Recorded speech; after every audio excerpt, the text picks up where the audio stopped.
مومنوں کی تو یہ بات ہے کہ جب اللہ اور اس کے رسول کی طرف بلائے جائیں تاکہ وہ ان میں فیصلہ کریں تو کہیں کہ ہم نے حکم سن لیا اور مان لیا اور یہی لوگ فلاح پانے والے ہیں۔ اور جو شخص اللہ اور اس کے رسول کی فرما برداری کرے گا اور اس سے ڈرے گا اور اس کا تقوی اختیار کرے گا تو ایسے ہی لوگ مراد کو پہنچنے والے ہیں۔ اور یہ اللہ کی سخت سخت قسمیں کھاتے ہیں کہ اگر تم ان کو حکم دو تو سب گھروں سے نکل کھڑے ہوں۔ کہہ دو کہ قسمیں مت کھاؤ، پسندیدہ فرما برداری درکار ہے، بے شک اللہ تمہارے سب اعمال سے خبردار ہے۔ کہہ دو کہ اللہ کی فرما برداری کرو اور رسول کے حکم پر چلو۔ اگر منہ موڑو گے تو رسول پر اس چیز کا ادا کرنا ہے جو ان کے ذمہ ہے اور تم پر اس چیز کا ادا کرنا ہے جو تمہارے ذمہ ہے، اور اگر تم ان کے فرمان پر چلو گے تو سیدھا رستہ پا لو گے، اور رسول کے ذمہ تو صاف صاف پہنچا دینا ہے۔ جو لوگ تم میں سے ایمان لائے اور نیک کام کرتے رہے ان سے اللہ کا وعدہ ہے کہ ان کو ملک کا حاکم بنا دے گا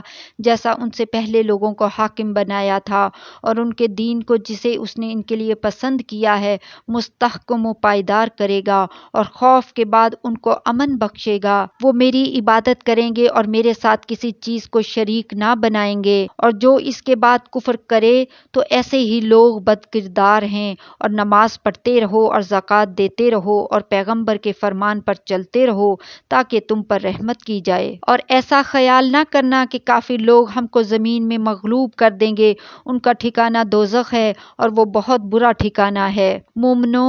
تمہارے باندی غلام اور جو بچے تم میں سے بلوغ کو نہیں پہنچے 3 دفعہ یعنی 3 اوقات میں تم سے اجازت لیا کریں، ایک تو نماز فجر سے پہلے، اور دوسرے گرمی کی دوپہر کو جب تم کپڑے اتار دیتے ہو، اور تیسرے عشاء کی نماز کے بعد۔ یہ 3 وقت تمہارے پردے کے ہیں، ان کے آگے پیچھے یعنی دوسرے وقتوں میں نہ تم پر کچھ گناہ ہے اور نہ ان پر کہ کام کاج کے لیے ایک دوسرے کے پاس آتے رہتے ہو۔ اس طرح اللہ اپنی آیتیں کھول کھول کر بیان فرماتا ہے، اور اللہ بڑا علم والا ہے، بڑا حکمت والا ہے۔ اور جب تمہارے لڑکے بالغ ہو جائیں تو ان کو بھی اسی طرح اجازت لینی چاہیے جس طرح ان سے اگلے یعنی بڑے آدمی اجازت حاصل کرتے رہے ہیں۔ اس طرح اللہ تم سے اپنی آیتیں کھول کھول کر بیان فرماتا ہے، اور اللہ جاننے والا ہے، حکمت والا ہے۔ اور بڑی عمر کی عورتیں جن کو نکاح کی توقع نہیں رہی اور وہ زائد کپڑے اتار کر سر ننگا کر لیا کریں تو ان پر کچھ گناہ نہیں، بشرطے کہ اپنی زینت کی چیزیں نہ ظاہر کریں، اور اگر اس سے بھی بچیں تو یہ ان کے حق میں بہتر ہے، اور اللہ سنتا ہے، جانتا ہے۔ نہ تو اندھے پر کچھ گناہ ہے اور نہ لنگڑے پر اور نہ بیمار پر اور نہ خود تم پر کہ اپنے گھروں سے کھانا کھاؤ، یا اپنے باپ دادا کے گھروں سے، یا اپنی ماؤں کے گھروں سے، یا بھائیوں کے گھروں سے، یا اپنی بہنوں کے گھروں سے، یا اپنے چچاؤں کے گھروں سے، یا اپنی پھوپھیوں کے گھروں سے، یا اپنے ماموؤں کے گھروں سے، یا اپنی خالاؤں کے گھروں سے، یا اس گھر سے جس کی کنجیاں تمہارے ہاتھ میں ہوں، یا اپنے دوستوں کے گھروں سے، اور اس کا بھی تم پر کچھ گناہ نہیں کہ سب مل کر کھانا کھاؤ یا جدا جدا۔ پھر جب گھروں میں جایا کرو تو اپنے گھر والوں کو سلام کیا کرو، یہ اللہ کی طرف سے مبارک اور پاکیزہ تحفہ ہے۔ اس طرح اللہ اپنی آیتیں کھول کھول کر بیان فرماتا ہے تاکہ تم سمجھو۔ مومن تو وہ ہیں جو اللہ پر اور اس کے رسول پر ایمان لائے، اور جب کبھی ایسے کام کے لیے جو جمع ہو کر کرنے کا ہو پیغمبر کے پاس جمع ہوں تو ان سے اجازت لیے بغیر چلے نہیں جاتے۔ اے پیغمبر، جو لوگ تم سے اجازت حاصل کرتے ہیں وہی اللہ پر اور اس کے رسول پر ایمان رکھتے ہیں، سو جب یہ لوگ تم سے کسی کام کے لیے اجازت مانگا کریں تو ان میں سے جسے چاہا کرو اجازت دے دیا کرو، اور ان کے لیے اللہ سے بخشش مانگا کرو، کچھ شک نہیں کہ اللہ بخشنے والا ہے، مہربان ہے۔ مومنو، پیغمبر کے پکارنے کو ایسا خیال نہ کرنا جیسا تم آپس میں ایک دوسرے کو پکارتے ہو، بے شک اللہ کو وہ لوگ معلوم ہیں جو تم میں سے آنکھ بچا کر کھسک جاتے ہیں۔ تو جو لوگ ان کے حکم کی مخالفت کرتے ہیں ان کو ڈرنا چاہیے کہ ایسا نہ ہو کہ ان پر کوئی آفت پڑ جائے یا تکلیف دینے والا عذاب نازل ہو۔ دیکھو، جو کچھ آسمانوں اور زمین میں ہے سب اللہ ہی کا ہے، جس طریق پر تم ہو وہ اسے جانتا ہے، اور جس روز لوگ اس کی طرف لوٹائے جائیں گے تو جو لوگ عمل کرتے رہے وہ ان کو بتا دے گا، اور اللہ ہر چیز سے واقف ہے۔ سورہ فرقان۔ شروع اللہ کا نام لے کر جو بڑا مہربان نہایت رحم والا ہے۔ وہ ذات بہت بابرکت ہے جس نے اپنے بندے پر قرآن نازل فرمایا تاکہ اہل عالم کو خبردار کرے۔ وہی کہ آسمانوں اور زمین کی بادشاہی اسی کی ہے، اور جس نے کسی کو بیٹا نہیں بنایا اور جس کا بادشاہی میں کوئی شریک نہیں، اور جس نے ہر چیز کو پیدا کیا پھر اس کا ایک اندازہ ٹھہرایا،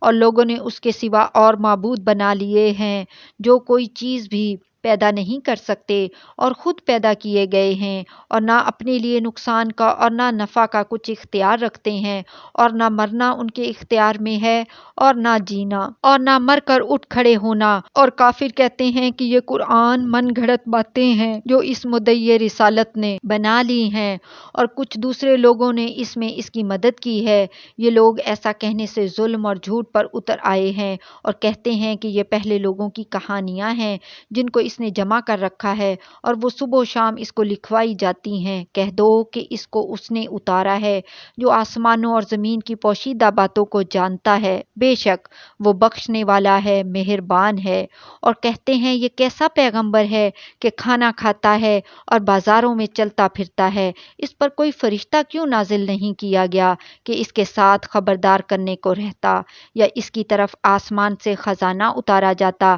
یا اس کا کوئی باغ ہوتا کہ اس میں سے کھایا کرتا۔ اور ظالم کہتے ہیں کہ تم تو ایک جادو زدہ شخص کی پیروی کرتے ہو۔ اے پیغمبر دیکھو تو یہ تمہارے بارے میں کس کس طرح کی باتیں کرتے ہیں، سو گمراہ ہو گئے اور رستہ نہیں پا سکتے۔ وہ اللہ بہت بابرکت ہے جو اگر چاہے تو تمہارے لیے اس سے بہتر چیزیں بنا دے، یعنی باغات جن کے نیچے نہریں بہہ رہی ہوں، نیز تمہارے لیے محل بنا دے، بلکہ یہ تو قیامت ہی کو جھٹلاتے ہیں، اور ہم نے قیامت کے جھٹلانے والوں کے لیے دوزخ تیار کر رکھی ہے، جس وقت وہ ان کو دور سے دیکھے گی تو غضبناک ہو رہی ہوگی، اور یہ اس کے جوش، غضب اور چیخنے چلانے کو سنیں گے۔ اور جب یہ دوزخ کی کسی تنگ جگہ میں زنجیروں میں جکڑ کر ڈالے جائیں گے تو وہاں موت کو پکاریں گے۔ آج ایک ہی موت کو نہ پکارو اور بہت سی موتوں کو پکارو، پوچھو کہ یہ بہتر ہے یا ہمیشہ کی جنت جس کا پرہیزگاروں سے وعدہ ہے، یہ ان کے اعمال کا بدلہ اور رہنے کا ٹھکانہ ہوگا،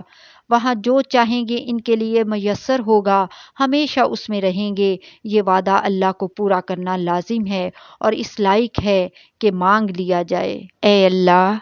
ہم سب کو بھی روز محشر جنت الفردوس میں جگہ عطا فرمانا، آمین۔ اور جس دن اللہ ان کو اور ان کو جنہیں یہ اللہ کے سوا پوجتے ہیں جمع کرے گا تو فرمائے گا کیا تم نے میرے ان بندوں کو گمراہ کیا تھا یا یہ خود گمراہ ہو گئے تھے؟ وہ کہیں گے تو پاک ہے، ہمیں یہ بات شایع نہ تھی کہ تیرے سوا اوروں کو دوست بناتے، لیکن تو نے ہی ان کو اور ان کے باپ دادا کو برتنے کو نعمتیں دیں یہاں تک کہ وہ تیری یاد کو بھول گئے، اور یہ ہلاک ہونے والے لوگ تھے۔ تو کافرو انہوں نے تو تم کو تمہاری بات میں جھٹلا دیا، پس اب تم عذاب کو نہ پھیر سکتے ہو نہ کسی سے مدد لے سکتے ہو، اور جو شخص تم میں سے ظلم کرے گا ہم اس کو بڑے عذاب کا مزہ چکھائیں گے۔ اور ہم نے تم سے پہلے جتنے پیغمبر بھیجے ہیں سب کھانا کھاتے تھے اور بازاروں میں چلتے پھرتے تھے، اور ہم نے تمہیں ایک دوسرے کے لیے آزمائش بنایا، کیا تم لوگ صبر کرو گے؟ اور تمہارا پروردگار تو دیکھنے والا ہے۔